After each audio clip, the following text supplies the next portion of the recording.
Hey guys, welcome to the Diet Doc Life Mastery Podcast. I'm Joe Klemczewski, founder of the Diet Doc with Dr. Kori Propst, our wellness director and VP. And Kori, I mentioned in our last podcast that I have been doing a lot of work with our fitness entrepreneurs. And Yeah.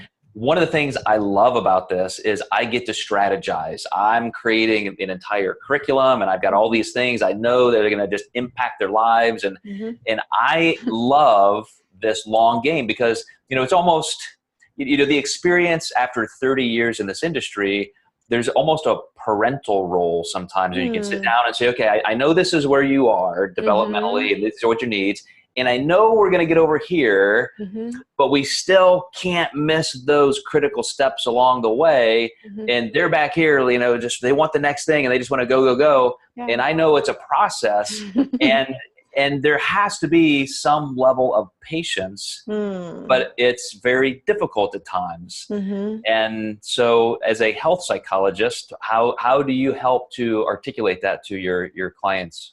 There's actually a quote, Joe, that relates really well to what you just said in terms of, they're here and they can get here and that space in between. And it goes, patience means knowing it will happen. You have confidence in these people that this outcome for them exists. It's real and they can have it. And giving it time to happen. This is a quote by Susan Jeffers. When I hear my clients use patience, it's not used in a sort of generative, forward momentum, open, expansive sort of a way, though. It's like, I need to learn patience. It's kind of contracted and tight and like, I should be more patient. And I think if we can sort of shift the energy around the word, it can have a much more positive impact as we're pursuing our goals. I think the perception is that patience it's waiting. It's just sitting. It's static. It's not moving. And we're people who want to go, do the next thing. And it's much more this sort of, it's deep, it's internal, and it is active. It's very active. It's not passive. And it's this anticipation of an outcome that grows when we orient around like a method, the process, like you said, this step here and now, moment to moment. But it's and when I say active, I mean, there's a discernment involved in it. It's like being very grounded. And I don't want to use the word slow. I already used the word methodical, but I'm looking for another word, Joe. You're getting me. I think there are two levels to this, and just by using the word active, I think is very helpful because, as you said, most people kind of, get stuck on that point that I have to wait. Patience is waiting. Yes. No, there's this active process. But when I talk to people often about hey, you should really consider going to school or finishing that bachelor's degree, and like, oh my gosh, that will take forever. Well, those 2 or 3 or 4 years are still going to pass either way. Right. But it's not just the waiting for that. It's the experiences you're going to gain. And in this particular illustration, I know, like, I see people change when they go through something that is that almost transcendental. They're learning and growing and they're stretching their mind in different ways.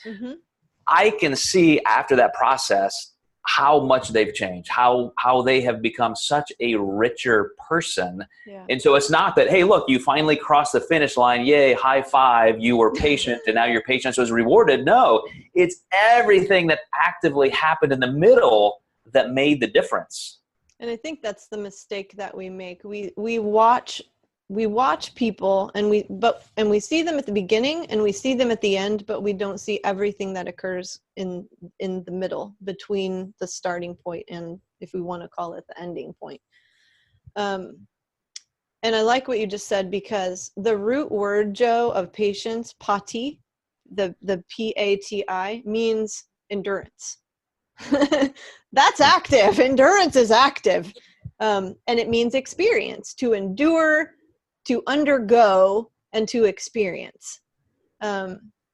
Here's something that everyone could do. If patience to them just feels heavy, like it's weighing them down, substitute the word patience for a strength that you already possess.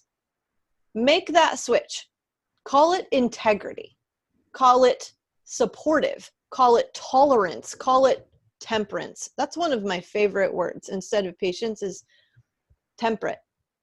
Like, when I think of someone who has a temperate demeanor, it's grounded. I think of stability, but I also think of flexibility. We can move with what occurs, but we're taking very active steps in the direction that we know we need to go in. You know, I instantly, when you were talking through the process of feeling the weight of that, I literally went to weight. And I thought, I have a coach right now in my mentorship group, my Apex Business Mentorship Group, who's lost 130 pounds. Mm-hmm. I have a client who just lost 130 pounds. Mm-hmm. We have one of our own program owners, Dr. Kevin Brunacini, who lost over 120 pounds. And we know the recidivism of weight loss, how many people regain weight. But I think those who are most successful at sustaining and maintaining the goal that they had met, you know, they literally had a life-changing experience through it. They went through it, learning, developing. Again, it wasn't just, you know, having patience and now I've met that goal and now life can go on. I've finally made it. You know, they quite literally were in the process and embracing the process of becoming that new person before they actually hit that target goal. Developmental. Patience is developmental. Yeah. Very active process. All right. So any final little instruction point, Kori? How do we really make this real in our lives? No, make it active. Stop being so passive. I think take that with you. Patience is not passive. It's working toward that end goal. Mm-hmm. Knowing what you said, it's having confidence that you're gonna achieve it. Yes. Perfect. Remove the doubt. Take the steps. All right, guys, that's the homework. We got so much to go through. The Diet Doc, it's all about accountability and action. So thanks for watching and listening, and we will see you next time in the Life Mastery Podcast.